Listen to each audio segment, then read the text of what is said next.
Hola, ¿cómo están? Espero que todos se encuentren bien. El día de hoy ya vamos a empezar esta tercera charla con motivo eh, mm, de este ciclo, ¿no? De este ciclo propuesto de actividades previas en el marco del tercer Festival Render, Festival de Cine Universitario, ¿no? Este año vamos del 15 al 22 de diciembre. Recuerden también que la convocatoria para recepción de obras de cortometrajes se ha ampliado. Eh, Estamos recibiendo obras hasta el 7 de noviembre. Y bueno, ahora eh, presentar pues a los invitados de hoy día. Eh, Desde Argentina, bueno, tenemos a Franco Palazzo. Él es un colorista de larga trayectoria, gran cantidad de largos, cortos, ¿no? Dentro de ellos, bueno, dentro de esos trabajos tenemos, él tiene la dirección de fotografía de la película Tejen, que ha sido ganadora eh, del premio Blow Window del Festival Internacional de Mar del Plata, entre otros. También es docente de la Universidad Nacional de La Plata. Y bueno, también se desempeña como gestor cultural, siendo director del Festival REC, ¿no? Muchas gracias, Franco. Muchas gracias Ahora, a ustedes. Bueno, muchas gracias por la presentación. gracias a ti, Franco. Y bueno, de parte de Perú tenemos a Carlos Cuya. Carlos Cuya, productor musical, diseñador sonoro, postproductor de cine y publicidad de larga data también. Eh, Él ha trabajado en películas como La hija de la laguna, Pacífico, Vivir ilesos, eh, Círculo de Tiza. Y bueno, entre otras, ¿no? Ha participado también de los largometrajes Canción sin nombre, Perro Guardián, y en fin, eh, un montón de obras peruanas bastante buenas. Muchas gracias, Carlos, por ser parte ahora. Gracias a Eh, ustedes, muchachos, por la invitación. Y bueno, aquí estamos para compartir un poco de lo que se ha hecho en estos años. Buenísimo, Carlos, muchas gracias. Eh, Bien, el día de hoy vamos a iniciar esta charla en torno al color y el sonido, ¿no? Esa relación que hay y cómo la podemos usar eh, a varios niveles en el proceso inicial, ¿no? Tal vez en el proceso inicial y a lo largo, ¿no? ¿Qué opciones vamos a tener para poder desarrollar este hermoso, esta hermosa posible dualidad, ¿no? No obstante, teniendo en cuenta también cada una la independencia que pueden tener estos dos elementos, ¿no? Y que de por sí son autónomos, ¿no? Y bueno, el audiovisual tan hermoso siempre eh, generando esa transdisciplinariedad de lenguajes, ¿no? Bien, vamos a iniciar la charla eh, mencionando un poco, bueno, vamos a darle primero el pase a Franco para que nos cuente un poco de cuál considera que es el aporte del color en la narración cinematográfica. Qué, qué pregunta para arrancar, ¿no? Súper pesada, me encanta. Bueno, vuelvo a agradecer la invitación al festival. Agradezco a todos y todas las que están aquí presentes, que han venido a escuchar. Espero este, no defraudarles. Eh, bueno, yo con respecto a la cuestión específica del color, eh, yo no soy un especialista o un estudioso del color en particular, yo vengo más bien de la dirección de fotografía, este, y me fui acercando al color o al estudio del color más desde una perspectiva técnica por mi labor como colorista. Así que en una primera instancia, yo cuando pensamos en color o hablamos de color, pienso específicamente en el trabajo de postproducción y de corrección de color, ¿no? En particular. Entonces, desde ese punto de vista, mi primer acercamiento al color fue desde ese lugar más bien técnico, ¿no? Pero hablando más desde una cuestión estilística y estética, yo considero que el color tiene como algunas posibilidades y algunas ventajas para el trabajo, partiendo de la base de que el color no es algo indispensable en el audiovisual, ¿no? Que eso es algo, el otro día pensaba en eso cuando finalizamos la reunión previa que tuvimos nosotros tres, me quedé pensando un poco las cosas que habíamos charlado en relación al color, y me di cuenta en eso, ¿no? El color, o sea, el cine prescindió del color en gran parte de su historia, ¿no? Entonces, digo, bueno, no es tan importante el color, entonces. ¿Cuál es el sentido o la función del color, más allá de la cuestión del espectáculo y más allá de la cuestión de la imitación de la realidad, ¿no?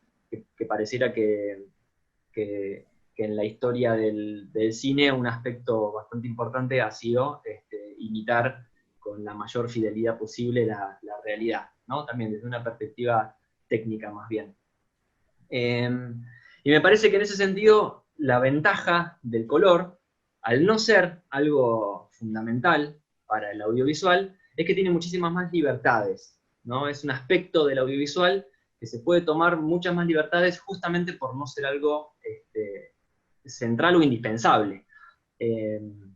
Y me parece que ahí el color juega un papel muy, muy importante, obviamente desde una perspectiva creativa,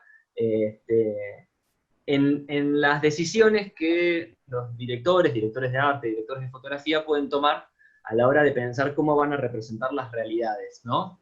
Sobre todo pensando en obras de ficción, en este caso, ¿no?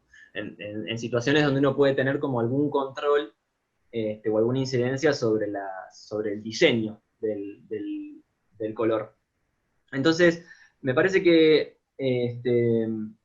obviamente que hay muchas maneras de pensarlo esto y de encarar como los estudios y las planificaciones y los procesos creativos también en relación al color, pero para mí ese es un aspecto central, ¿no? La posibilidad que tiene el color de generar como un lenguaje propio sin la necesidad de estar teniendo que imitar necesariamente la realidad. Y es donde me parece que es el trabajo del color como abre algunas posibilidades como bastante interesantes. En primer lugar, me parece que yo no soy muy de la idea o muy de creer o de confiar en las simbologías del color. Me parece que cuando hablamos de que, no sé, el rojo simboliza tal o cual cosa, el verde simboliza tal o cual otra cosa, ¿no? Que algo muy de Vittorio Storaro, ¿no? Que siempre que habla sobre el color Storaro, cuando habla de Apocalipsis Now, o habla de otras películas, del último emperador, ¿no? Hay como muchas entrevistas de Storaro hablando de la simbología del color, que el verde simboliza la sabiduría, que el amarillo simboliza el poder, que el naranja simboliza la familia, la calidez, la infancia. Yo no soy muy de creer en eso, me parece que está bueno como para ir a veces como para ordenar los procesos creativos o para tomar decisiones, está bueno, pero para mí no, eso no tiene como una incidencia como muy, muy directa y muy concreta en los climas que se generan y en lo que puede llegar a percibir el espectador, los espectadores de una determinada situación. Pero sí me parece que corriéndonos de la cuestión como de la simbología del color, de qué simboliza cada color, sí podemos pensar cómo trabajar el color a partir de corrimientos de la realidad, ¿no? Y ahí es donde me parece que muchos directores de fotografía, inclusive Storaro mismo, ha hecho cosas fantásticas con el manejo del color, corriéndose de la realidad. Si vemos Apocalipsis Now, por ejemplo, Apocalipsis Now tiene como momentos muy, muy realistas, ¿no?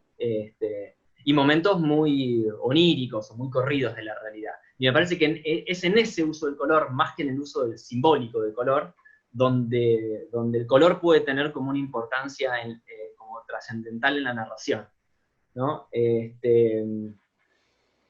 Más allá de que, obviamente, en algunas situaciones la cuestión simbólica del color puede tener mucho peso.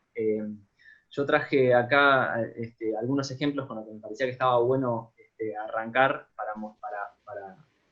para ejemplificar un poco esto que estoy diciendo, donde, no sé si quieren que lo veamos como un poco como puntapié inicial. Este, me, me parece que ahí, en este caso, se puede hablar de simbología del color, pero sobre todo se puede hablar del color como manera como de construir o de representar la realidad de una manera particular, ¿no? Miguel, querés que lo reproduzca yo? ¿Comparto pantalla? Sí, dale, dale, dale, por favor. Bueno, buenísimo. Lo que les voy a mostrar, en primer lugar, le quiero dejar ya más o menos en puerta. Bueno, ahí lo están viendo, ¿no? Lo Lo que vemos. traje, buenísimo. Traje un fragmentito como para ejemplificar esto, de una película que se llama Una mujer fantástica, es una película chilena. ¿La han visto? El director de fotografía es Benjamín Echazarreta, que es un director de fotografía muy, muy bueno y muy virtuoso también. Bueno, es la película que ganó el Oscar a Mejor Película Extranjera, ¿no? El año pasado, o el Sí, anterior. Bueno, y me parece que es una película, para mí, fundamental en la filmografía latinoamericana para pensar el color en el cine. Y bueno, quería mostrarles esta escena. No sé si, no la quiero spoilear la peli, pero si no la vieron, se trata de una mujer trans que tras la muerte de su novio tiene que de alguna manera demostrar ante la sociedad, demostrar ante la familia como el vínculo que ella tenía con su pareja, ¿no? Y esta escena que les voy a mostrar es una escena después de la mitad de la película, llegando casi al final, donde ella está yendo a ver el cuerpo de su novio fallecido, y en el medio, en ese trayecto, tiene como una especie de situación onírica, medio fantasmal, donde tiene un encuentro con él, que no se termina de entender si es como un flashback o parte de la imaginación y de la interioridad del personaje, ¿no? Así que me parece que está bueno para ver cómo usa el color la peli, para generar como este corrimiento de la realidad y para dar algún indicio de que lo que estamos viendo no forma parte del todo de la realidad a la cual pertenece la diégesis de esta historia, de este personaje, ¿no? Bueno, lo muestro.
Bueno, ahí termina la escena.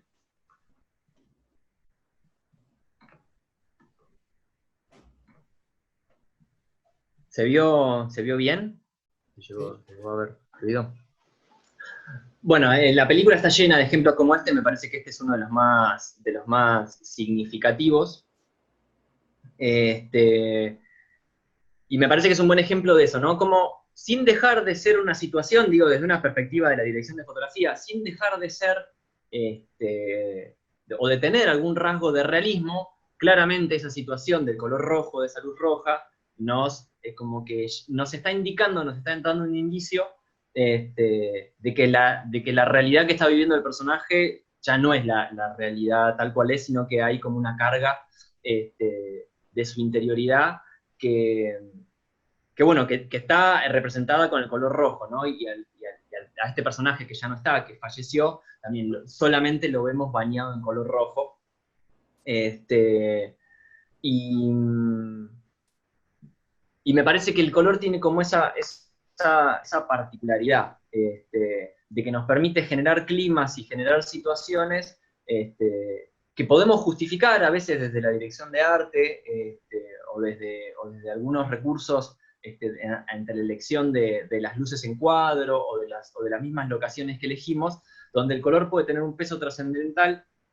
Ya les digo, no para necesariamente simbolizar alguna cosa, por acá me parece que el rojo no es que el rojo simboliza algo, no es que el rojo es símbolo, no sé, del amor entre ellos dos. Me parece que no. Simplemente como ese corrimiento de la realidad, de una luz que pasa de ser completamente realista o naturalista a tener o a estar tenida de un color completamente pleno, completamente saturado, que corre como a la imagen de su representación más directa de la realidad, bueno, nos está diciendo un montón de cosas de la situación que está transitando ese personaje, ¿no? En ese momento en particular y en la estructura de la película en general. Y para cerrar este ejemplo, que tenía ganas como de arrancar hablando del color más en este aspecto este, por ahí vinculado a lo narrativo, si se quiere, o a la posibilidad narrativa del color, este, tengo también acá,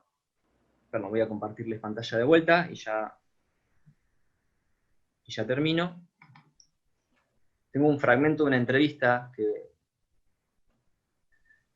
al director de fotografía, a Benjamín Echazarreta, hablando del diseño de color de esta película, y habla de otra escena en la cual ella, el personaje, entra a un sauna a buscar alguna información sobre su novio. Es como que va de alguna manera recorriendo espacios para reconstruir también algunas cuestiones de su historia.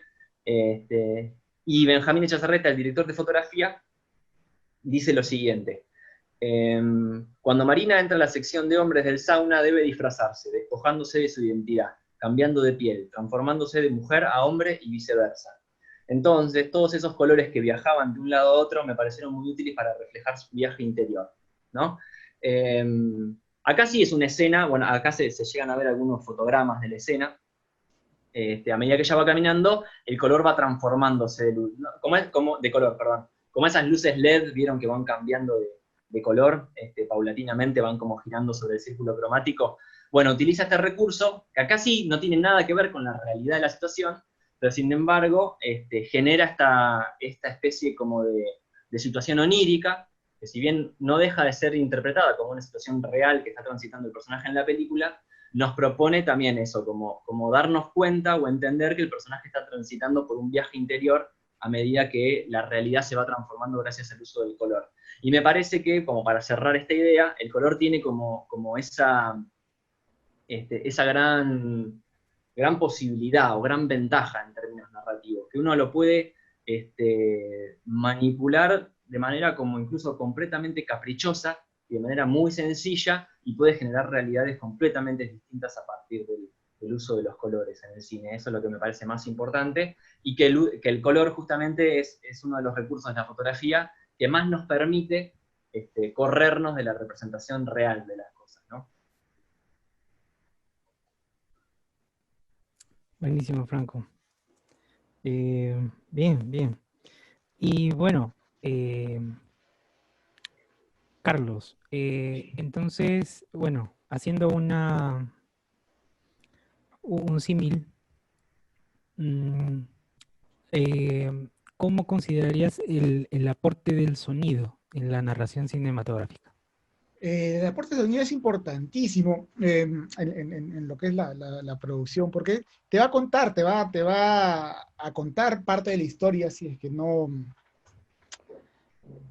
junto con la imagen te cuenta la historia. Recordemos que el sonido enriquece la imagen y modifica la impresión que tenemos de ella, y viceversa, ¿no?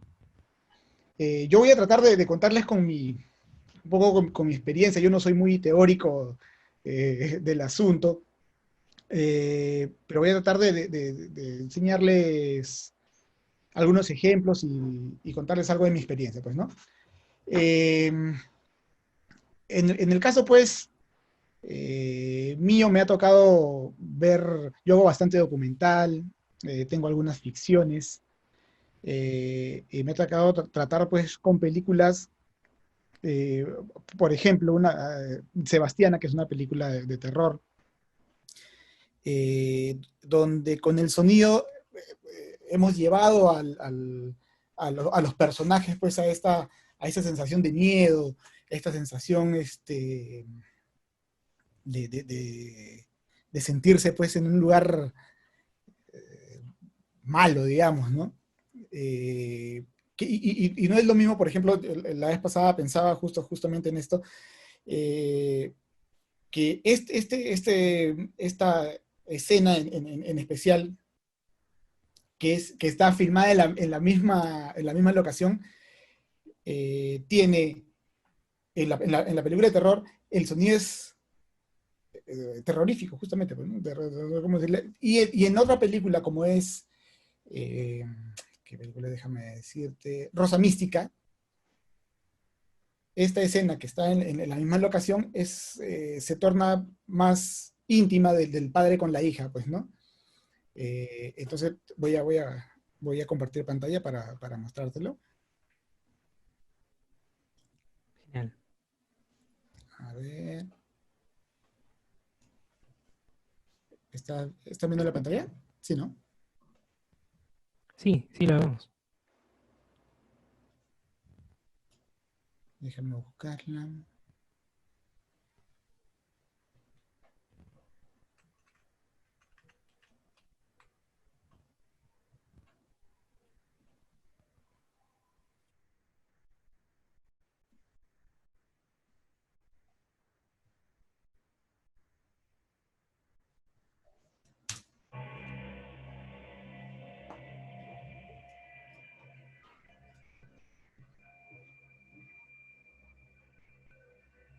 Te vas a dar cuenta que es la misma escalera.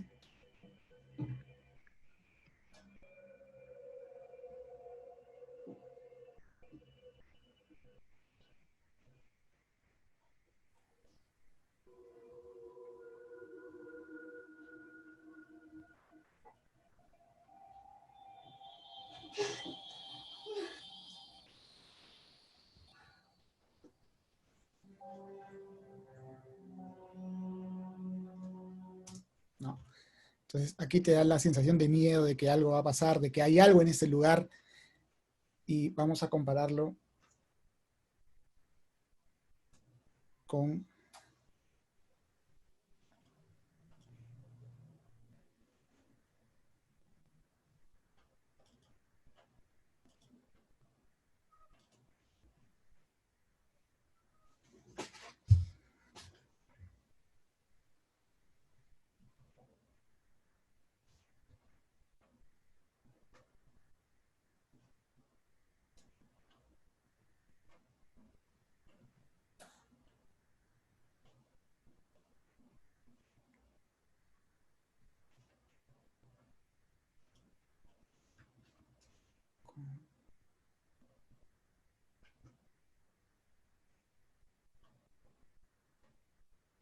Esto, te vas a dar cuenta que es el mismo lugar, por la escalera, por todo, pero...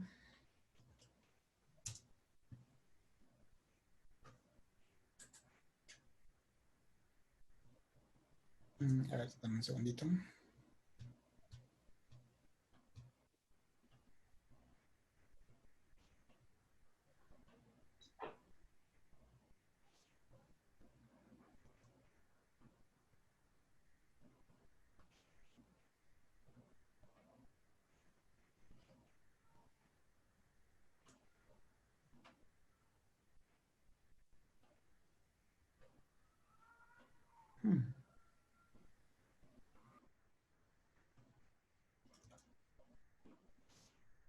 A ver, también un segundito que pensé que la había dejado.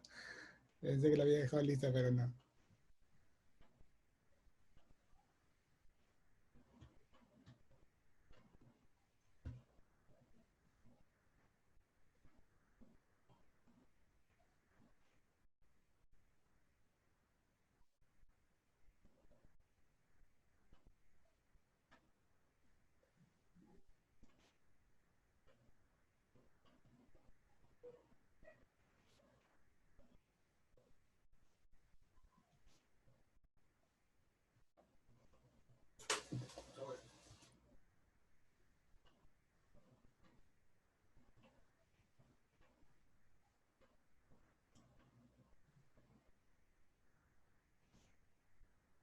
Eso me refiero.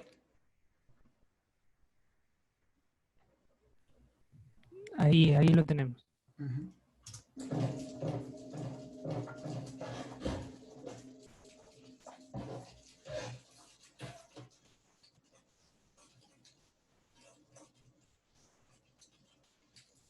Creí que te habías ido a dormir. Estuve guardando con mi madre. Después cerré por el huerto y lloré. En el huerto, de noche. Hernando me acompañó. Después se fue a dormir. ¿No te da miedo andar por el huerto de noche sola, Rosa? No estaba sola. Nunca lo estoy. Dejémoslo ahí. ¿Qué haces, padre?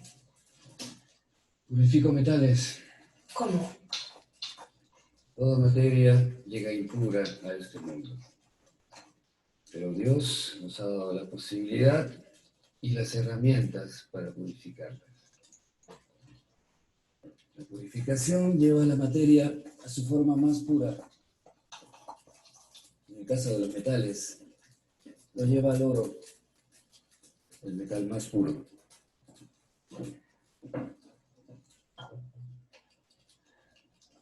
El fuego es una de esas herramientas. Nada como el fuego para purificar la materia.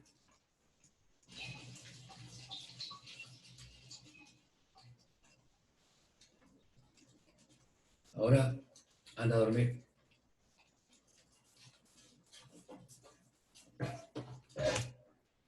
Entonces, a lo que iba, como vemos es la misma locación. Claro, son dos películas distintas, pero lo que está haciendo aquí el sonido es contarte dos historias también diferentes. En una te sobrecoge, te asusta, y en esta otra te da una sensación más natural, ¿no? Más natural de esta situación que está un padre con su hija hablando de cualquier cosa, pues, ¿no? Tenemos que saber que el sonido te cuenta una historia, ¿no? Cuenta con los diálogos, con la narración, con los efectos, con la música. eh, y como le digo, pues un poco modifica la impresión que tenemos, que nos da la imagen. Ujú. Buenísimo, Carlos. Estaba Eh, pensando, perdón que interrumpo, pero estaba pensando que Claro. es un gran ejemplo de color también, justamente de cómo el color también como cambia como la percepción del clima, del espacio, y hasta bueno, yo hoy que negaba como la simbología del color y qué sé yo, sí es verdad, pensaba en esto, ¿no? Cómo también los géneros se apropian, tanto para el sonido me parece también, ¿no? Como para el uso de la paleta de colores, por ejemplo, de algunas convenciones que ya que ayudan, digamos, al espectador a interpretar tal o cual cosa, ¿no? Que tiene que ver también quizás con el aspecto simbólico de los elementos, tanto del sonido como del color, ¿no? Porque, bueno, no es lo mismo esta construcción cálida, de esta escena que estamos viendo ahora de esta película, y lo que genera, digo, en términos de sensación, ¿no? Y de clima, de situación como de clima, el ambiente todo cálido que el ambiente todo frío, ¿no? Que esa luz como más dura y azul es Claro. una cosa como mucho más tradicional o que uno espera ver de una película de terror o de suspenso, ¿no? O de un thriller, y ya te pone, digamos, incluso antes de que le des play a la película, ya viendo como el fotograma, ¿no? de esa escalera azul, y el claroscuro y qué sé yo, ya sabemos o podemos prever de alguna manera más o menos cuál va a ser el clima que se propone, y eso también tiene que ver con las convenciones, ¿no? Que es un aspecto simbólico. Me parece que con el sonido pasa lo mismo.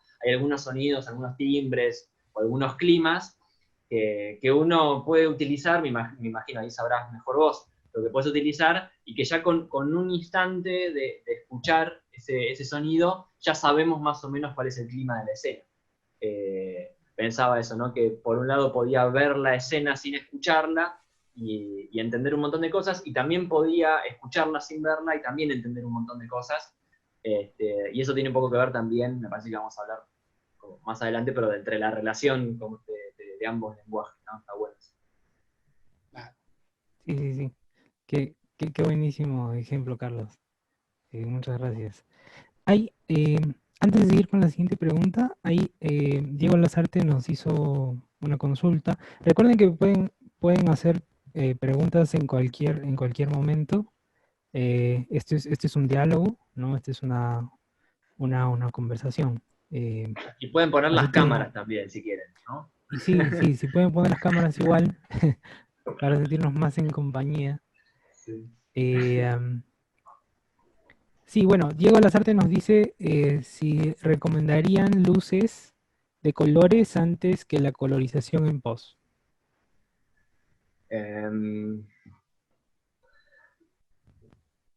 no hay, yo que soy de la idea de que no hay que dejar nada para la post que puedas hacer en rodaje, ¿no? Me parece que ese es un primer criterio, pero principalmente porque hay cosas que no se pueden hacer en postproducción, ¿no? Me parece que una luz de color en una escena tiene más que ver con un aspecto escenográfico, si se quiere, que con un aspecto técnico de la corrección de color. En la corrección de color, en todo caso, uno puede hacer pequeños ajustes sobre la tonalidad de esa luz de color, pero forma parte de la situación escénica, el color de la luz. No es algo que uno pueda modificar en postproducción. Y también me parece que es importante como entender cuáles son los alcances y los límites de la corrección de color. Que abro un paréntesis que tiene que ver con esto también. Odio que la corrección de color se le llame corrección de color, porque me parece que no tiene que corregir nada, no es una disciplina que corrija otras cosas. Sino que aporta. Y a veces, claro, sí, sí, sí, en todo caso termina de completar un proceso, ¿no? Me parece que la corrección de color es la última etapa en la dirección de fotografía de una película. Yo lo veo así. Así como uno cuando va a grabar hace balance de blanco, ¿no? Y pone un filtro en las luces, después cuando va a postproducción, bueno, termina de ajustar el nivel de saturación, el nivel de los blancos, de los negros, y por ahí alguna otra cosa más, y empata tomas, ¿no? Refuerza algunas propuestas compositivas por ahí de cada plano, pero no podés cambiar sustancialmente. En todo caso, si había una luz no sé, que era blanca y en postproducción la querés transformar a una luz roja, ya es más un trabajo de composición visual, ¿no? De efecto visual, que de corrección de color, me parece. Estás transformando lo que había en el plano. La corrección de color no tiene como objetivo transformar el material, cambiarlo, sino hacer pequeños ajustes que ayuden a que la lectura de la película tenga mayor unidad, y hacer algunos ajustes técnicos para que la película se termine de ver como el director o directora de fotografía se le imaginaba.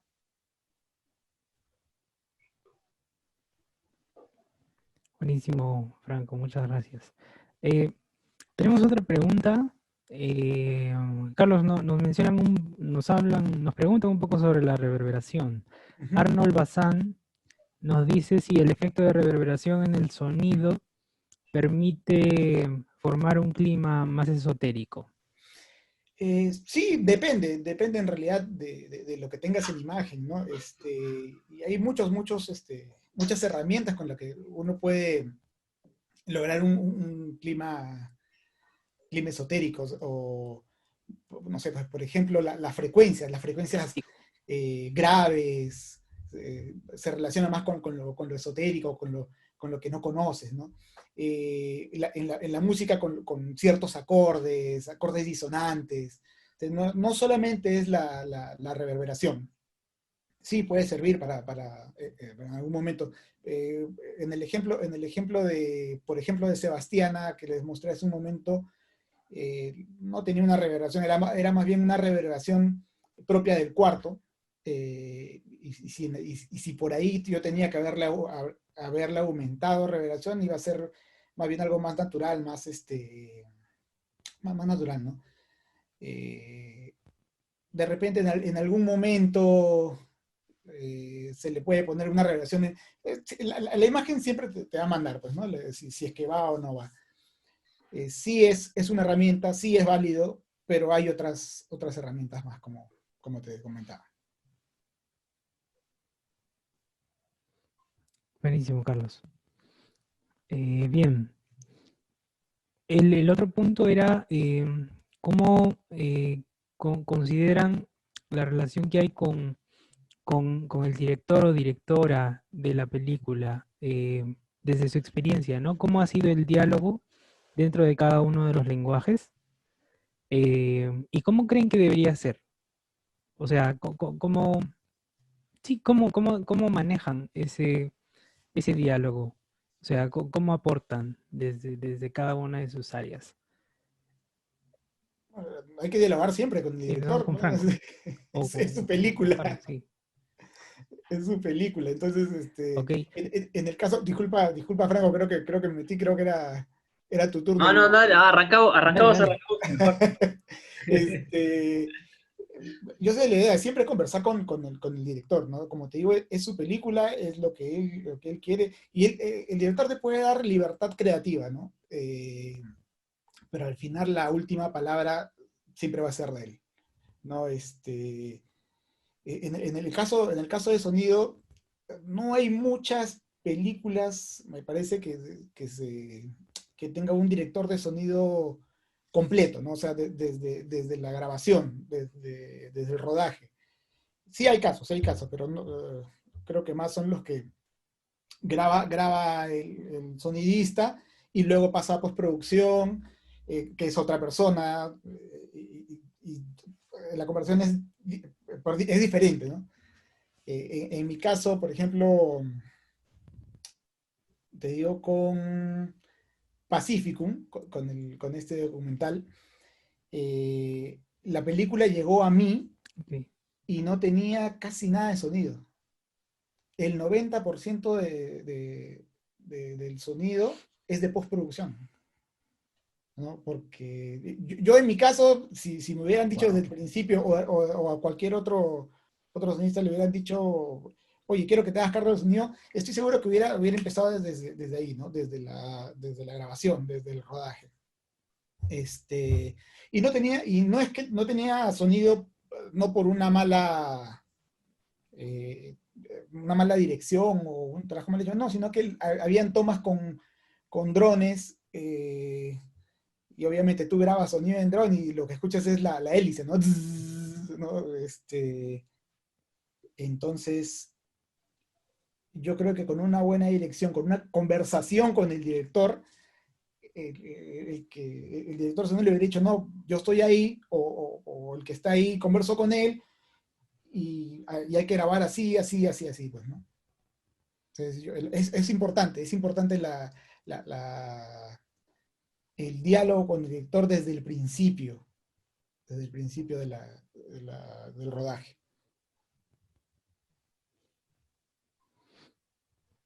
Claro. Incluso si lo comentas desde esa fase, eh, hasta podría, bueno, mejora, ¿no? El proceso de producción, ¿no? Para Claro, tener todo el material, el directo, ¿no? Para saber qué hacer en diseño sonoro, ya en post. claro, ¿No? claro que sí. Y genial, genial. Y Franco, en sonido, ¿cómo? No, perdón, en color, ¿cómo sería la situación? Eh, Me parece que, yo no sé si es porque quizás la corrección de color como la entendemos la trabajamos hoy en día, es una disciplina por ahí un poco más nueva, o no tiene tanta tradición como la dirección de sonido, la mezcla de sonido. Hay muchos problemas de comunicación, como que yo muy pocas veces he trabajado en proyectos donde la comunicación entre las áreas, en relación específicamente, hablando de la corrección de color, ¿no? Donde la comunicación de las áreas sea la ideal. Me parece que, bueno, como decía recién, yo entiendo la corrección de color como la última etapa de la dirección de fotografía, digo, porque es donde se termina de definir como los ajustes finales justamente de toda la dimensión visual de la película, ¿no? De lo que se ve. Es como para mí es un rol más del equipo de fotografía, la corrección de color. Que obviamente tiene otros vínculos con otras áreas y tiene sus especificidades y sus cuestiones y sus procesos. También es una etapa donde confluyen un montón de procesos, entonces también hay diálogos con otras áreas, digo, efectos visuales en el caso de que las haya, hay mucho diálogo incluso a veces hasta con la parte de producción que se encarga más de la distribución, ¿no? Es como que tenemos contactos como variados con un montón de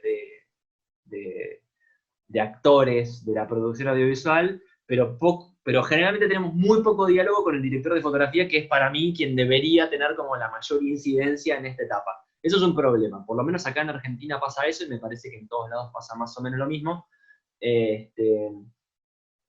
porque incluso me parece que los esquemas de producción más industriales es donde la comunicación en ese sentido es peor, porque por ahí cuando el director de fotografía por ahí está contratado solamente durante las etapas de rodaje y no se lo contrata en la postproducción, entonces a veces queda como más a voluntad del director de fotografía si quiere acercarse a la sala de corrección de color y participar de alguna medida, pero uno queda generalmente más como en diálogo con el director y con los productores, digo, en el caso de un esquema más industrial.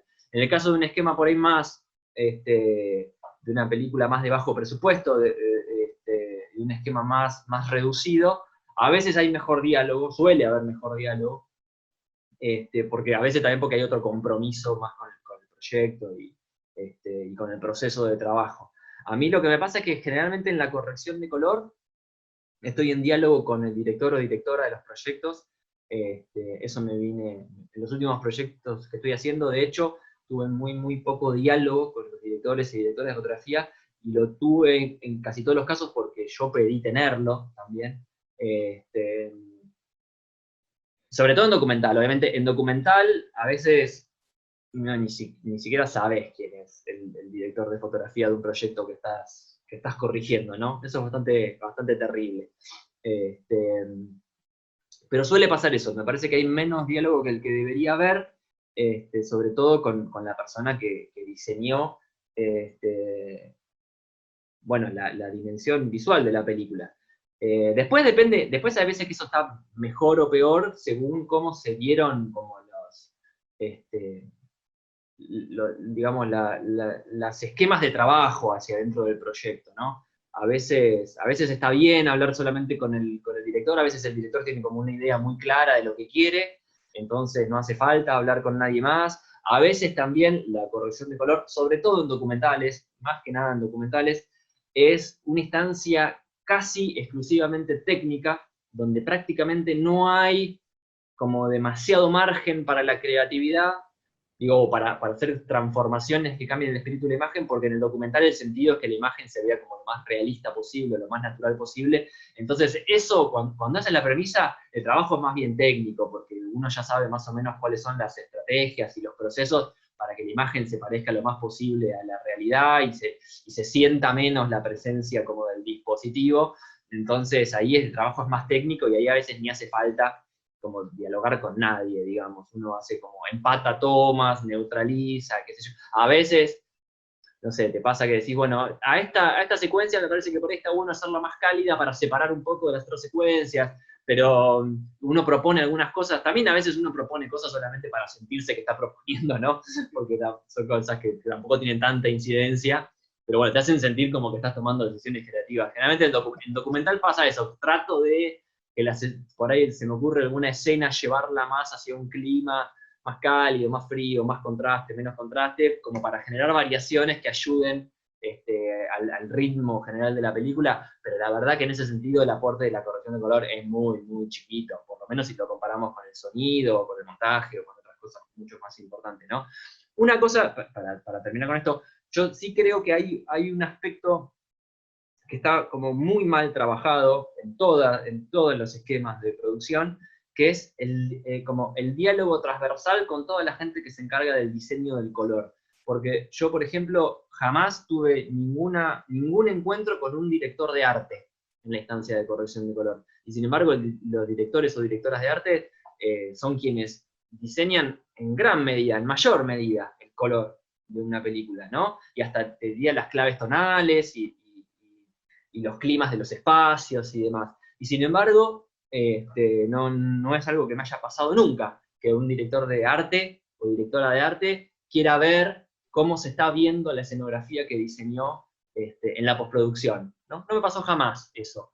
Sí, lo he charlado un montón con amigos, amigas, directores, directoras de arte, y siempre como lo pensamos como un problema a solucionar, pero también tenemos que pensar que incluso suele haber bastante problemas de diálogo entre los directores de arte y los directores de fotografía, digamos, eso ya es una cuestión que hay que trabajar mejor, ni hablar como toda la cuestión transversal. Pero me parece que eso es algo que hay que empezar a mejorar, y me parece que está bueno aprovechar esta situación donde hay un montón de gente joven que se está iniciando en el audiovisual, me parece que eso es un aspecto clave. Si hay que hablar de algo que puede como potenciar el aspecto creativo en cuanto al color de una obra audiovisual, es eso, que haya un diálogo transversal en el trabajo del color. Porque la luz modifica el color de una escena, el color de un objeto modifica la dirección de fotografía, y la corrección de color en definitiva, en última instancia, puede modificar las dos cosas, ¿no? Entonces me parece que ahí es necesario como afilar y entender que tenemos que trabajar más en equipo. Quizás incluso en la etapa de diseño, no tanto en la etapa de trabajo de corrección de color, sino que otra cosa que me ha pasado muy pocas veces, y las veces que me ha pasado ha sido muy genial y lo he pasado muy bien, es que me convoquen como colorista antes de grabar, ¿no? Eso es otra cosa que no suele pasar, digamos. Generalmente te llaman digamos, para contratarte o para preguntarte si querés estar en un proyecto o lo que sea, cuando ya el material está grabado y editado, o se está terminando de editar, o se está entrando en edición. Pero generalmente uno ya no puede opinar o tener un diálogo sobre cómo se va a registrar una determinada situación, y eso me parece que es otra cosa que también hay que solucionar. Me parece que el equipo que se encarga del diseño, del trabajo sobre el color en un audiovisual, está bueno o estaría bueno siempre que trabaje desde el principio como un equipo y con diálogo. Porque uno tiene un montón, digamos, en esos proyectos donde he podido tener diálogos con directores de arte y directores de fotografía, no, con directores de arte no, pero bueno, con directores de fotografía antes del rodaje, el material que me llega después es un material mucho mejor. Y no un material mejor porque yo tenga más idea que el director de fotografía, cómo hacerlo, no pasa por ahí, sino porque yo puedo aportar desde mi rol algunas cuestiones al director de fotografía para que las tenga en cuenta y para que el director de fotografía también sepa cómo trabajar algunas cosas en función de lo que se puede hacer y lo que no se puede hacer en postproducción, ¿no?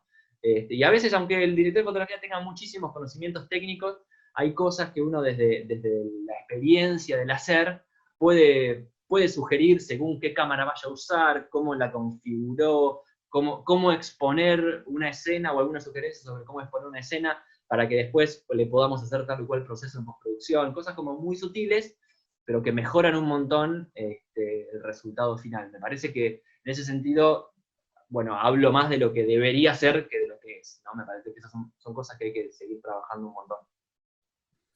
Con respecto, yo quiero decir algo, con respecto a lo que decía Franco, me dirijo ahora a los chicos, a los estudiantes, preocúpense por el audio. Muchos de ustedes van a ser directores, productores, preocúpense de verdad por el audio porque ahora, en estos últimos años ya está cambiando, aquí en el caso de Perú, me refiero, Franco, ya está cambiando, que ya hay mejores, ya piensan más en el audio. Me ha pasado más en publicidad, más que nada, que traen trabajos con un audio terrible porque dijeron, no, en post se arregla, ¿no? esa es la frase clásica de algunos editores, no, pues se arregla. Y no hay nada que arreglar. O sea, han grabado con micrófono de cámara, y es terrible. Entonces me dirijo a los amigos estudiantes, de verdad preocúpense por el audio, porque es la mitad de su película, es la mitad de su video. Una película con un mal audio, no pasa nada.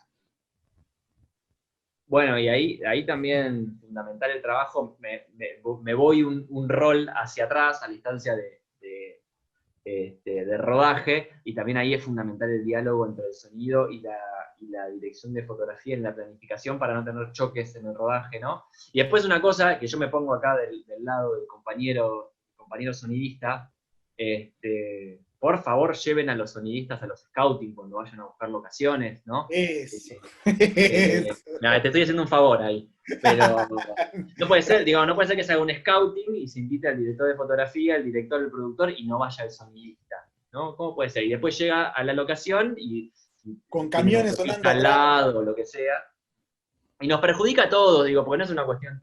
El resultado final, digo, y acá volvemos al vínculo que hay entre la imagen y el sonido. Un mal sonido te arruina la percepción de la película y por lo tanto te arruina también la imagen. Un mal sonido hace que la película sea mala y por lo tanto, por más de que la fotografía, la iluminación sea buena, si tiene mal sonido, no importa, porque la película va a ser mala. Entonces ahí la solidaridad entre los equipos es fundamental, y el diálogo y la negociación, y todo eso. O sea, también la solidaridad a la hora. Estas cosas se viven más en rodaje, ¿no? Cuando el sonidista quiere poner un micrófono en tal o cual lado, pero también el director de fotografía quiere poner ahí un farol, base sombra, qué sé yo. Generalmente algo pasa, no sé, vos lo sabrás, supongo que ya debe pasar lo mismo. En general, como la resolución suele terminar como más del lado de la imagen que del lado del sonido, porque el sonido se arregla después, por eso que decís vos.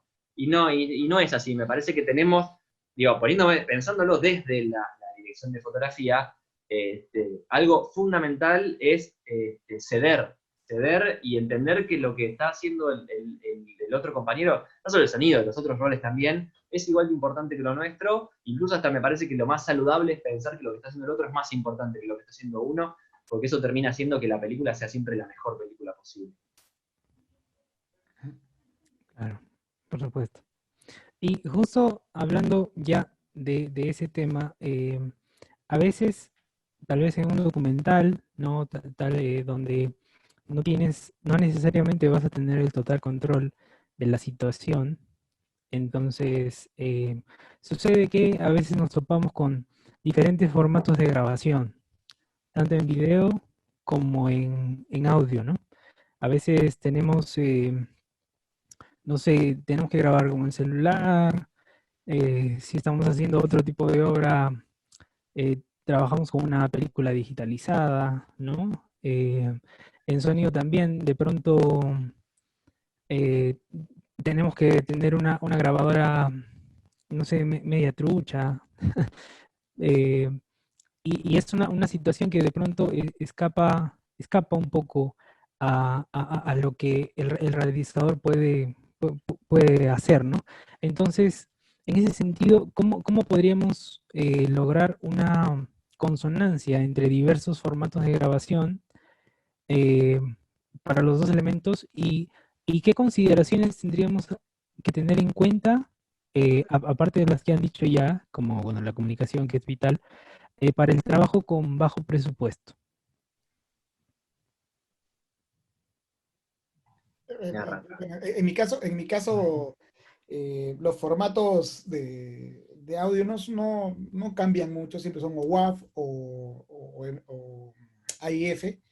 Rara vez me llega material en MP3, rara vez.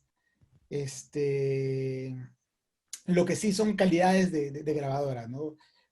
Por ejemplo, yo tengo dos grabadoras, una grabadora que la utilizo para grabación y tengo una de mano, una Zoom H4, pero esta Zoom H4 es la primera que salió, ya es la primera versión que salió, y entonces me ha servido un montón, pero cuando yo quiero grabar con con un nivel muy bajo de sonido, empieza los preamplificadores. Los preamplificadores no son muy buenos, ¿no? Empieza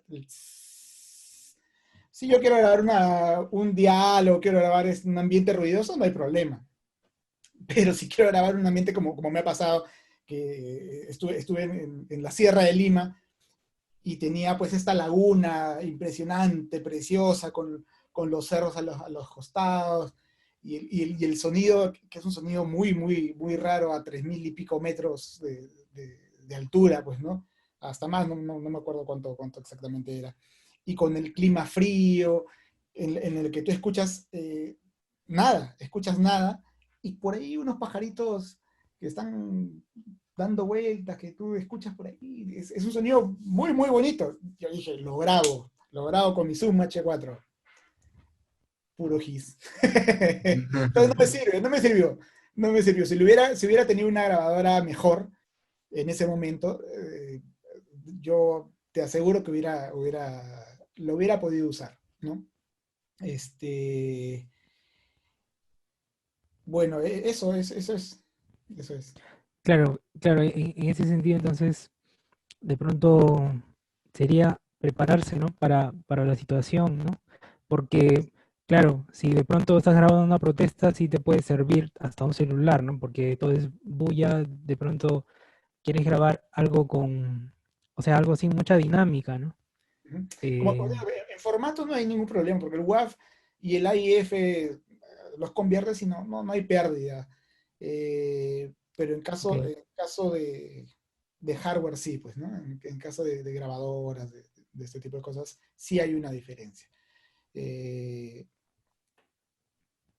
ok, ok, sí. En cuanto a formatos de grabación de vídeo, Franco.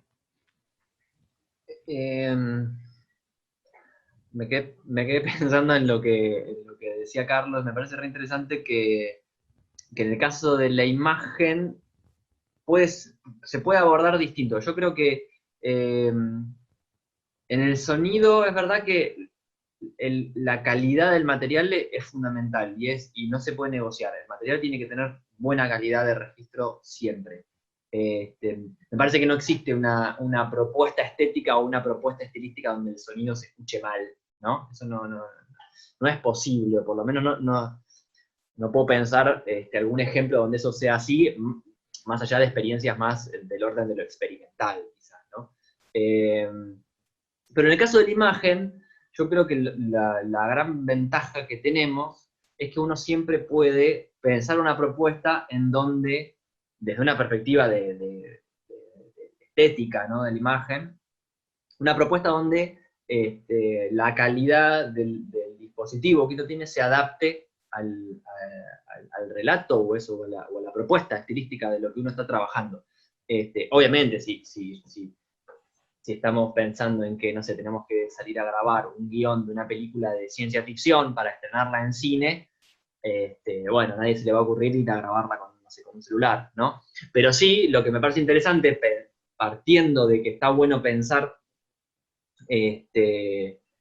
los proyectos en función de la infraestructura con la cual uno cuenta, me parece que ahí ya las posibilidades cambian. Digo, cuando uno puede pensar un proyecto de cero, ¿no? O empieza un proyecto creativo, se junta con un equipo para realizar determinada obra audiovisual, la ventaja que tenemos desde la imagen, que hay que saberla aprovechar y hay que tener mucha creatividad, pero es que uno puede adaptar una determinada propuesta al dispositivo que tiene disponible. Y hoy en día, más que nunca, estamos viendo un montón de cosas, por ejemplo, registradas con celulares, ¿no? En esta lógica del aislamiento y de que los artistas pueden o podemos producir desde nuestras casas con lo que tenemos a mano. Bueno, todos tenemos en el bolsillo un dispositivo con el cual podemos grabar imagen en movimiento y sonido, ¿no? Es una cosa como muy de la contemporaneidad que hace ¿cuánto? 10 años era raro, no hace nada. Sin embargo, hoy es una posibilidad. Entonces, decir que está mal grabar con un celular porque graba con baja resolución o con mala calidad o mucha compresión, bueno, sí, depende de lo que queramos hacer. Depende de cuál sea la propuesta. Si queremos hacer una película industrial y tenerla en un cine, bueno, no vamos a poder usar cualquier cosa. Necesitamos ciertos estándares de calidad. Pero si podemos pensar una propuesta de cero, digamos, Hay un montón de ejemplos, ¿no? El más famoso es Tangerine de Jim Baker, que está toda grabada con un iPhone. Digamos, y se puede hacer y funciona, digo, a lo que voy es que funciona, se nota que está grabada con un celular la película, está clarísimo que esa es la estética de la película, y funciona bárbaro para la dinámica que tiene la película y para lo que propone la película y para esa imagen como cruda que tiene la película. Digo, no sé, es un caso obviamente muy paradigmático, que cambió la forma de pensar de la fotografía en muchos aspectos, sobre todo están siendo una película que se produjo, más allá de que sea bastante independiente y todo, que se hizo en Los Ángeles, ¿no? En Hollywood, y se estrenó en cine, qué sé yo. Entonces me parece que es un ejemplo de que se puede hacer siempre y cuando adaptemos o pensemos un relato, una historia en función de lo que tenemos. Después, yendo más a la cuestión más técnica y pensando en la instancia de postproducción, bueno, ahí hay algunas cosas que hay que tener en cuenta y ahí sí podemos establecer como algunas similitudes con lo que contaba Carlos en relación a la calidad del sonido, ¿no? Bueno, con la imagen pasa lo mismo.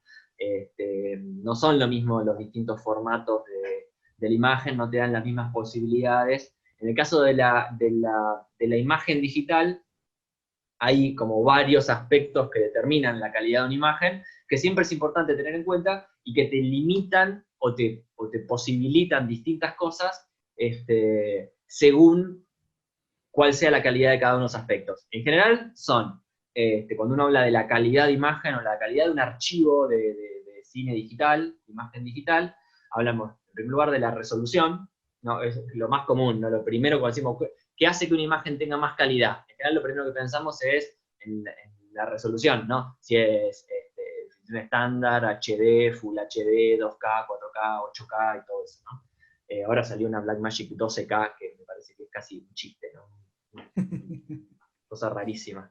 Que nadie entiende para qué sirve, porque las películas en Hollywood muchas se siguen haciendo en 2K con la Alexa, ¿no? Y está bárbaro, esa resolución alcanza y sobra. Pero bueno, es un aspecto, y bueno, y tiene distintas, o sea, alcanza y sobra dependiendo de lo que queramos hacer, ¿no? Obviamente. Y tendrás más posibilidades o más limitaciones.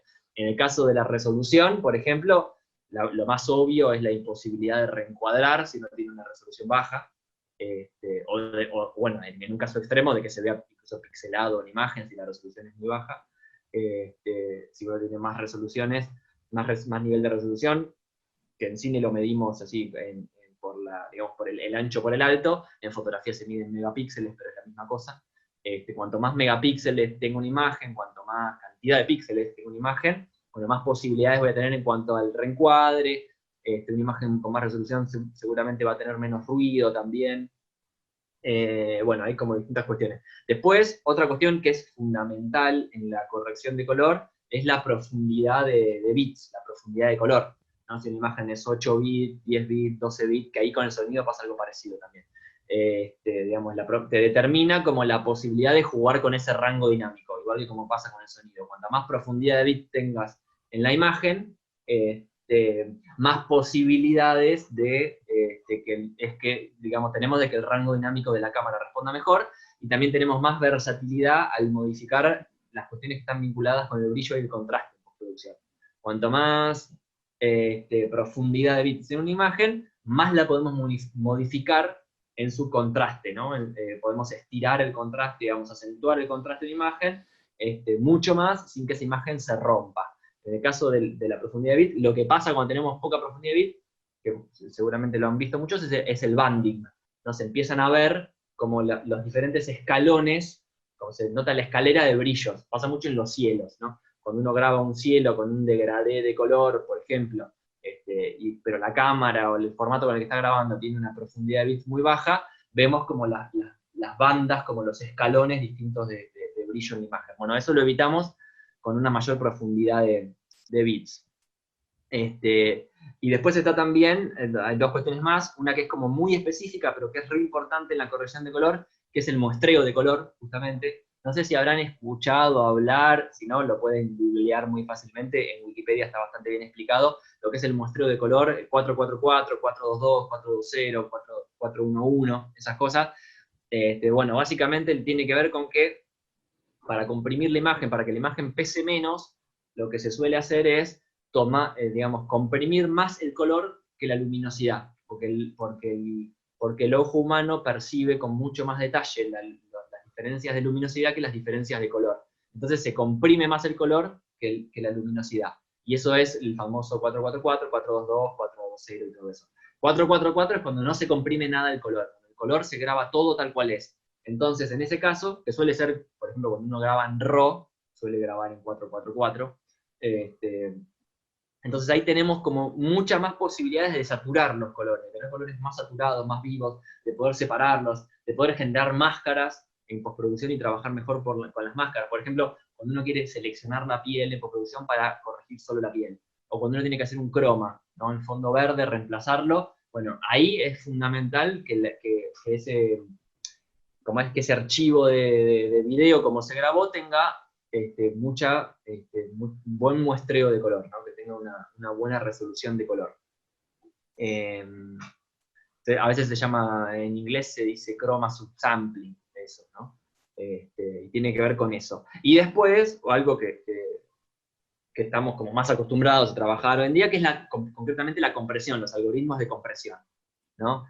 No es lo mismo trabajar en TIFF, ¿no? Que es un archivo sin compresión, es un formato sin compresión, es decir, si uno saca por ejemplo, si uno pudiera sacar una foto en TIFF, o filmar en TIFF, lo que estamos diciendo es que toda la información que sale del sensor, el 100% se graba, ¿no? Se graba, no es lo que sucede habitualmente, la imagen se comprime para que pese menos, y se graba una imagen comprimida. Incluso el formato RAW es un formato que puede estar comprimido, no suelen ser formatos sin compresión los RAW, ni siquiera. Tienen distintos niveles de compresión.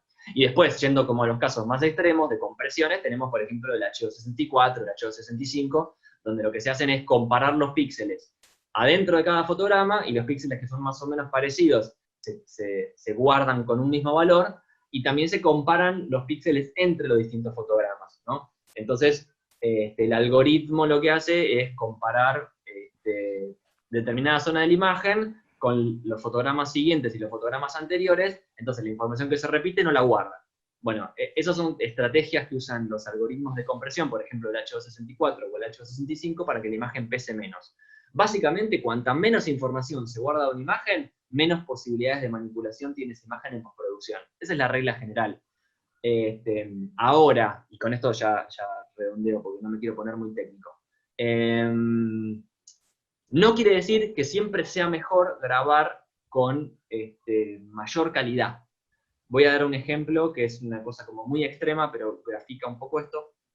Hace algunos años se grabó acá en Argentina una película de unos amigos, hace bastante ya, unos cuantos años, que se fueron a grabar a Ushuaia, Tierra del Fuego, una película autogestiva, hecha entre amigos, pero bueno, alquilaron un montón de equipos, qué sé yo, y alquilaron la que en ese momento era una cámara bastante nueva, que recién había salido, que era la Blackmagic 4K. ¿Se acuerdan de esa cámara? Ya se sigue usando y todo, no sé si la conocen, que es una cámara que fue la primera cámara como accesible, como semi-profesional, digamos, no es una cámara profesional, pero tampoco es una cámara del todo hogareña, pero fue la primera cámara de ese tipo como bastante económica que permitía grabar en RAW. Entonces estábamos todos como enloquecidos con que la cámara podía grabar en RAW. El RAW de esa cámara era malísimo, pero bueno, no importa. La cuestión es que ese material era malísimo también porque era muy pesado, era un RAW muy pesado. Los RAW más nuevos son mucho más livianos. Bueno, esta es la anécdota. Lo que pasó fue que el director de fotografía de esa película, yo iba a hacer la corrección de color, por eso estoy como al tanto de todo esto. Es un trabajo que me terminé perdiendo por esta situación. El director de fotografía, el equipo, no le quiero echar la culpa a nadie en particular, pero estaban como obsesionados con que querían grabar la película en RAW, y cuando fueron a grabar no tenían la suficiente cantidad de discos rígidos como para grabar toda la película y hacer un backup de todo. Entonces no hicieron backup de nada, porque querían grabar en RAW, que el RAW pesaba un montón. Entonces cada jornada eran teras y teras, ¿no? Gigas y gigas, qué sé yo. Bueno, en el viaje de vuelta los robaron y perdieron la película, porque no tenían backup del material. Y así se perdió la película. Estoy haciendo un caso muy extremo y obviamente, sí. Wow. Pero bueno, es poner, a lo que voy es que es poner en la balanza, ¿no? Y no solamente tiene que ver con la cuestión de hacer backups, que en todo caso es una cuestión menor, cualquiera que se le borra un material aprende enseguida que hay que hacer backups, ¿no? Lo primero son las cosas que uno aprende de manera como muy traumática siempre, Te tiene que pasar algo muy malo para definitivamente nunca más olvidarte que tenés que hacer un backup.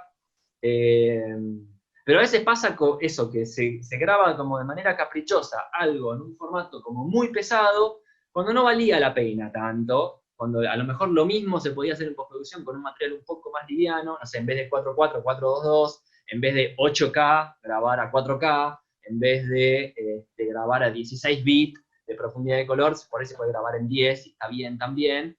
Y después eso hace que el material pese muchísimo, es dificilísimo de trasladarlo, tenés que mandar a algún lado y son miles de horas de envíos por internet. Digamos, no hay disco rígido que aguante, la computadora no te lo corre, el Premiere no te lo levanta, después el DaVinci se cuelga. Bueno, hay que poner en la balanza, porque si vamos a grabar con la máxima calidad y después vamos a estar sufriendo todo el tiempo porque no lo podemos guardar, porque no lo podemos reproducir, porque no lo podemos procesar, bueno, no tiene tanto sentido. Y si después y si encima es algo que después termina, no sé, voy a decir una cosa como absurda, pero después termina siendo un producto para una historia de Instagram, bueno, no tiene ningún sentido, ¿no? Tenemos que pensar a dónde va a terminar lo que estamos haciendo, qué calidad necesitamos, y en función de eso definir todo el flujo de trabajo hacia atrás, y definir las calidades de los materiales hacia atrás. Voy a dar el mismo ejemplo que di hoy, pero si uno va a hacer una película de ciencia ficción que va a tener una etapa de efectos especiales, va a tener como mucha manipulación de la imagen en postproducción, y después se va a estrenar en cines, bueno, sí, tenemos que saber que necesitamos grabar con una determinada calidad de imagen para poder lograr todo eso. Ahora, si estamos grabando por ahí una serie web que va a terminar ya de por sí en un H264 en YouTube, o una publicidad para redes sociales que la vamos a ver en una pantallita del celular así chiquitita, bueno, no tiene sentido alquilarse la Blackmagic 12K y grabar en 12K eso, ¿no? Claro. Sí. Tenemos una pregunta de Julio Guido. Nos dice, en el caso del blanco y negro, no sé si mi pregunta va hacia la comparación. ¿Grabar en color y pasarlo a blanco y negro o directamente a blanco y negro? Hay como muchos mitos urbanos en relación a eso. Me gusta, es una de esas preguntas que hay como distintas posturas. Yo creo que es lo mismo, que da igual, y que por eso, como da igual, es mejor grabar a color, y después, en todo caso, podés tener como un poco más de versatilidad en postproducción al pasar la imagen a blanco y negro. Porque, por ejemplo, grabando a color, por más de que termines en blanco y negro, en el medio uno puede hacer una máscara para seleccionar la piel y hacer un ajuste en la piel, por ejemplo, ¿no? Cosa que si grabás en blanco y negro no podés hacer. Bueno, obviamente, incluso si grabás con croma, por ejemplo, ¿no? Tenés que grabar a color sí o sí para poder recortar después el croma. Yo creo que da igual, sobre todo si uno graba, por ejemplo, con cámaras profesionales y con materiales con todas estas características que yo decía antes, con mucha profundidad de color, mucha profundidad de bits, mucha resolución. Tranquilamente podés grabar a color, que cuando la pasas, que ya la imagen va a tener muchísima calidad, entonces cuando la pases a blanco y negro va a seguir teniendo muchísima calidad. Hay quienes dicen que cuando una imagen vos ya la grabás en blanco y negro, lo que estás haciendo es quitándole como a la compresión de la imagen. Por ejemplo, si grabás en una cámara, no sé, una Canon, no sé, 7D o alguna de esas, no sé cuáles son los modelos que están ahora de Canon dando vueltas, pero, o una Sony A7S, qué sé yo, que uno graba en formatos muy comprimidos con esas cámaras, hay gente que dice que conviene ya grabar en blanco y negro porque haces que la compresión no tenga que estar comprimiendo el color y se ocupa solamente de la luminancia, que es lo importante. Me parece que eso no funciona de esa misma manera, que no ganas más calidad grabando en blanco y negro que grabando en color. Digamos, por esta cuestión, ¿no? Eso, hay gente que dice que todo el ancho de banda que uno tiene con un determinado formato, por ejemplo, no sé, la Sony A7S graba hasta 100 megabits por segundo. Bueno, esos 100 megabits por segundo lo usás solo para la imagen en blanco y negro, lo usás solo para la información de luminancia, entonces esa imagen va a tener más calidad. No, me parece que no funciona de esa manera. Me parece que en definitiva es lo mismo. Por eso yo siempre recomiendo grabar a color y después pasarlo a blanco y negro en postproducción, porque tenés un par de herramientas más en el medio para manipular la imagen. Lo que sí es fundamental es monitorear en rodaje en blanco y negro, ¿no? Porque la imagen se percibe muy distinta si es en color o es en blanco y negro. Entonces sí es importante que en rodaje estés viendo la imagen como, digamos, lo más cerca posible a lo que la querés ver después, finalmente, ¿no? Bien, bien. Eh, Genial. Bueno, y ahora quería pasar a preguntarles ¿qué, qué relación, Franco, tú desde el color encuentras con el recurso sonoro? Y igualmente para Carlos, ¿no? Desde el sonido, ¿qué relación encuentras con el recurso del color?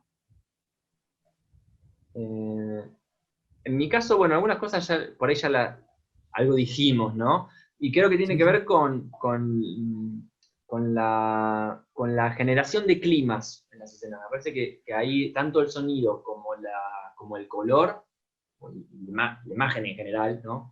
Y el cine en general, pero bueno, específicamente esto, tiene como mucha incidencia a la hora de generar climas. Me parece que incluso en cuanto al color específicamente, me parece que ahí el sonido tiene muchísima más incidencia que solo el color.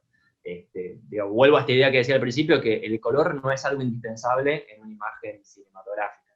Este, Hay un caso, ahora estoy divagando un poquito, pero vieron que, ¿cómo se llama la película esta que ganó todos los Oscars del año pasado? Ay, se me fue el nombre. La película coreana. Ah, Parasite. Parasite, ahí lo pusieron. Gracias. Se me ha ido el nombre de la película. Bueno, salió una versión en blanco y negro de la misma película, como que el director quiso sacar una versión en blanco y negro, una cosa rarísima, la misma película que ya había salido de color, salió también en blanco y negro.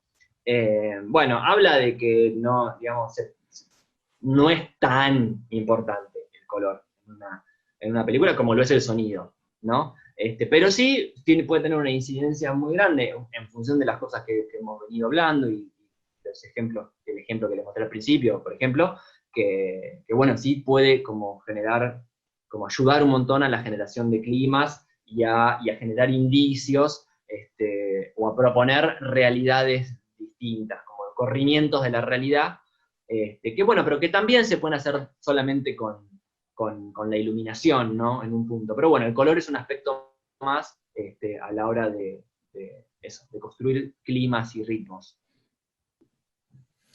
Ok. En el caso del sonido, nosotros también tenemos colores, tenemos texturas, y justamente para generar cierta atmósfera, recurrimos a estas cosas, a estas texturas, a estos colores, un sonido oscuro. Has escuchado decir a alguien que tienes un sonido oscuro o un sonido brillante, ¿no? Que se van a usar pues dependiendo lo que tengas en imagen, pues, ¿no? Algo terrorífico, algo eh, que da miedo o algo brilloso, algo feliz, ¿no? Algo con un poco más de energía positiva, ¿no? Y eso eh, te puede generar el audio, ¿no? Te puede ayudar a generar el audio, poniendo ciertas frecuencias, tu ecualización, eh, ciertos efectos poniéndole.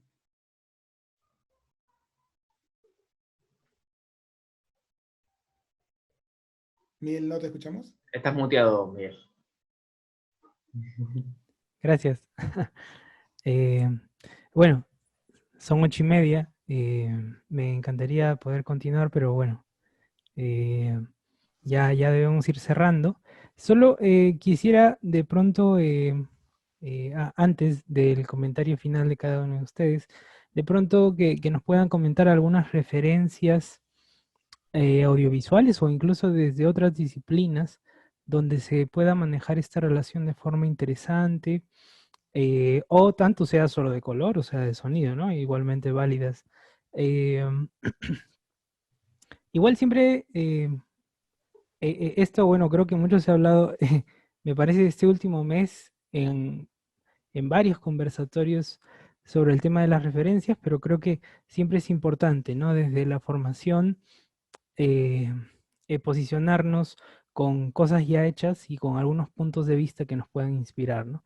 Entonces, ¿qué referencias consideran ustedes eh, para esta relación color y sonido en el audiovisual? En mi caso me gustan mucho las películas de David Lynch. Tiene un sonido alucinante, bien oscuro, ¿no? Eraserhead o Blue Velvet. Eh, para hablarte de clásicos, Los sueños de Akira Kurosawa, que Wow. yo creo que es más para el lado de Franco, ¿no? Que a mí Los sueños fue una de las primeras películas que me enseñaron, ¿no? O sea, me dijeron, mira esta película en el instituto, ¿no? Y me voló la cabeza, pues cada sueño es un cuadro, ¿no?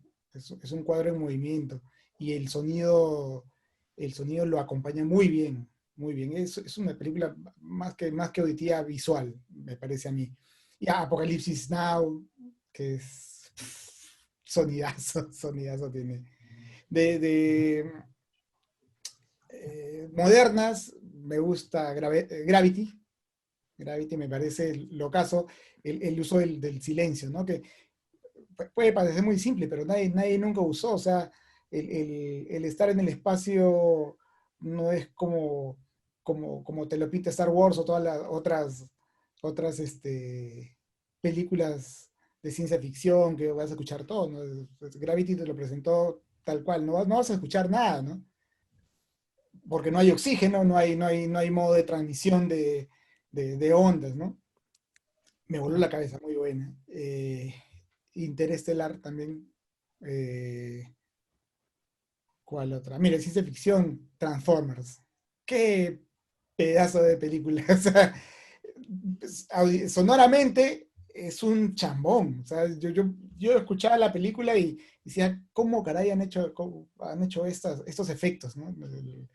El diseñador de efectos ha sido un capo, no recuerdo el nombre ahorita de él, pero siempre vuelvo a Transformers, la primera sobre todo, para buscar referencias, ¿no? Referencias de efectos para ese tipo de cosas. Amélie es una de mis favoritas, cine francés, tiene muy, muy buen sonido. Eh, a ver, por aquí tengo otra más, ya voy a separar algunas.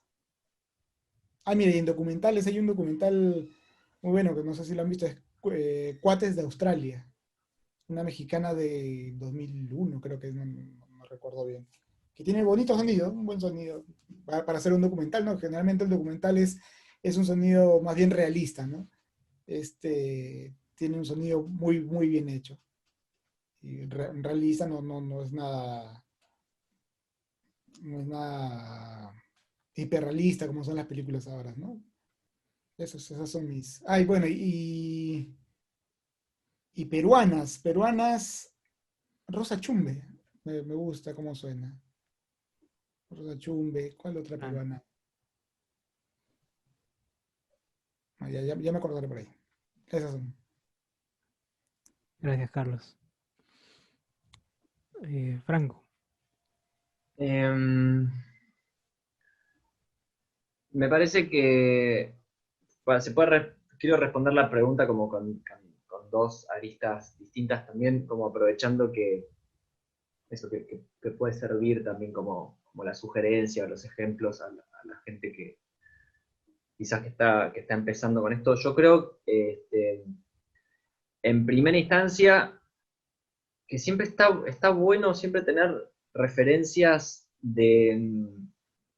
lo más cercanas posible, ¿no? Me parece que siempre está bueno poder tomar como referencia lo que están haciendo, por ejemplo, cuando uno está estudiando cine en una escuela de cine, en una facultad, donde sea, como poder tener como la capacidad de utilizar como referencia producciones que están hechas de manera muy similar a cómo uno va a producir. Me parece que eso es algo re importante y que a veces no está como tomado muy en cuenta. Yo, por eso, sin dar como ejemplos de películas en particular, sí es algo que a mí me hubiera gustado como tener en cuenta mucho antes, en lo que fue como mi formación, Porque es muy raro cuando uno produce en un determinado contexto, pero consume cosas de otro contexto distintas, ¿no? A mí me parece que hay algo ahí más allá de la cuestión como de la identidad cultural, que es algo obviamente básico, que siempre está bueno como identificarse con, o saber qué está, digamos, qué estás representando, o con qué te vas a estar identificando, pero me parece que yendo incluso hasta la cuestión como más técnica, como de qué cosas se pueden hacer, las posibilidades. Entonces, si uno va a hacer,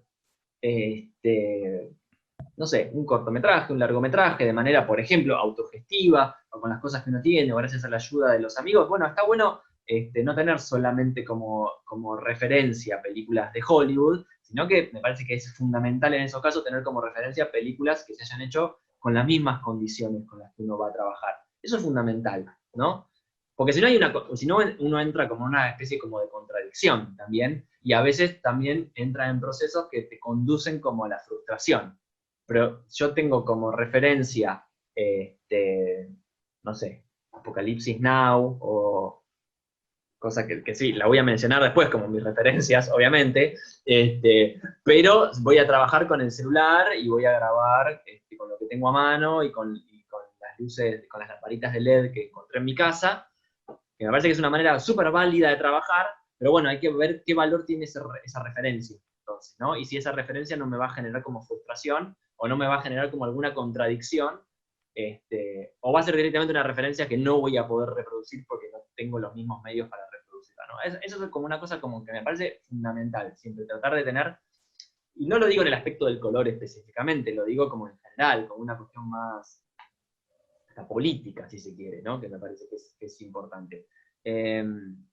No quería dejar de decir eso porque me parece muy importante, y justamente porque desde mi experiencia personal, yo como que me introduje como en la cuestión de consumir cine regional, en mi caso.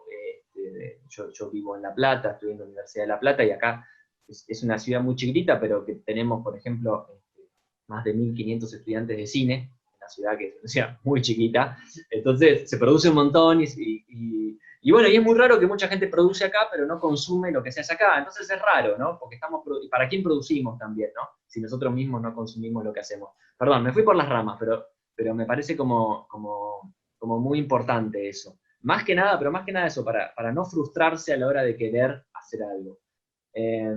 Después me parece, ya yendo como a las referencias en el sentido como más tradicional, digo, qué recursos estilísticos tomo yo como habitualmente, o me referencio más en términos más visuales. A mí me marcó mucho Días de Cielo de Terrence Malick, una película que si no la vieron se las recomiendo mucho. Es una película, bueno, visualmente es muy bella, pero además lo que tiene es que es una película paradigmática del naturalismo. Es una película que trata todo el tiempo de que la fotografía de la película, digamos, los tonos, la iluminación, los colores, se parezca a la realidad, y sin embargo logra momentos de muchísimo dramatismo, ¿no? Tiene ese momento, no sé si la vieron, Días de Cielo, tiene un momento que hay una especie como de incendio en el campo, que es un incendio que producen es una película que está ambientada además creo que a fines del siglo XIX, entonces no hay luz eléctrica, y las escenas de noche están algunas iluminadas con fuego, y sin correrse en ningún momento de una lógica completamente naturalista a la hora del diseño de la iluminación y de la paleta de colores, genera momentos de muchísimo carácter dramático en la fotografía. Y a mí eso en su momento me voló la cabeza, porque como que me hizo entender que el dramatismo en una imagen no necesariamente tiene que acudir a grandes efectos o a correrse de la realidad, sino que uno puede encontrar situaciones de mucho dramatismo en las situaciones más cotidianas y aprovecharlas, y hacer una película que puede ser súper realista y sin embargo también súper dramática desde la dimensión visual. Ese es como mi gran referente en ese sentido. Y después, sí, yendo como a la cuestión del trabajo del color, bueno, Una mujer fantástica es una de mis películas preferidas, y Apocalipsis Now es una de mis películas preferidas también. Y bueno, y yendo más a lo local, El Ángel, no sé si la vieron, de Ortega, una película argentina que también me voló la cabeza en cuanto al diseño de la fotografía y el uso de la paleta de colores. Creo que esos son... podemos estar mencionando películas 5 horas más, ¿no? Entre los tres. Pero bueno, más o menos por ahí va, me parece. Buenísimo, Franco. Hay unas, bueno,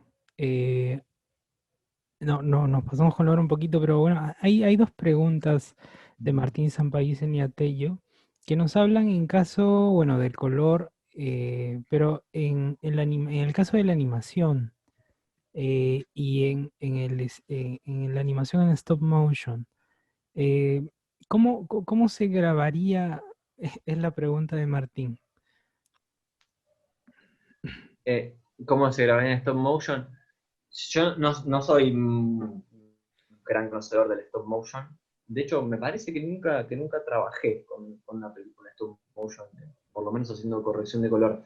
Lo que sí sé, y es la gran ventaja del stop motion desde una perspectiva técnica, es que como el stop motion se hace o se puede hacer con cámaras de fotografía, pues uno va sacando una foto de por vez, puedes trabajar con muchísima calidad. Entonces, por ejemplo, puedes hacer un stop motion fácilmente, con muchísima resolución de imagen y con muchísima calidad. Puedes sacar fotos en RAW, 42 megapíxeles, ¿no? Por ejemplo, si uno hiciera, por ejemplo, una película de stop motion con una Sony Alpha, por ejemplo, podrías hacerla toda grabando a 42 megapíxeles la imagen, y en RAW, ¿no? Por ejemplo, cosa que si uno grabara como una película tradicional, ¿no? Lo que se llama live action, bueno, tenés que alquilar una cámara carísima para poder hacer lo mismo que puedes hacer en stop motion con una cosa que puedes conseguir como muy fácilmente. Esa es la gran ventaja. Después, bueno, hay que volver a esto que yo decía, si vale la pena eso, ¿no? Si vale la pena grabar eso en 42 megapíxeles y en RAW y tener un material pesadísimo, bueno, pero ahí siempre hay que hacer pruebas y ver si conviene o no conviene, si vale la pena. Pero bueno, esa es una de las ventajas del stop motion. Carlos, en el caso del sonido, bueno, en el sonido para animación, ¿no? Dado en cuenta En que ahí ese, sí, claro, en ese caso todo es postproducción. Tú puedes dar referencias eh, de, de los diálogos, ¿no? Da referencia de diálogos y sobre eso se anima. Luego ya vuelve a ti el material y ahí ya se empezar a poner efectos, música, todo ya con el material animado, pues, ¿no?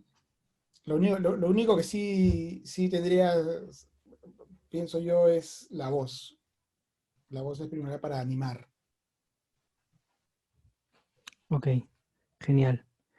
Bueno, entonces, nada, muchísimas gracias, Franco, Carlos. Recuerden que todavía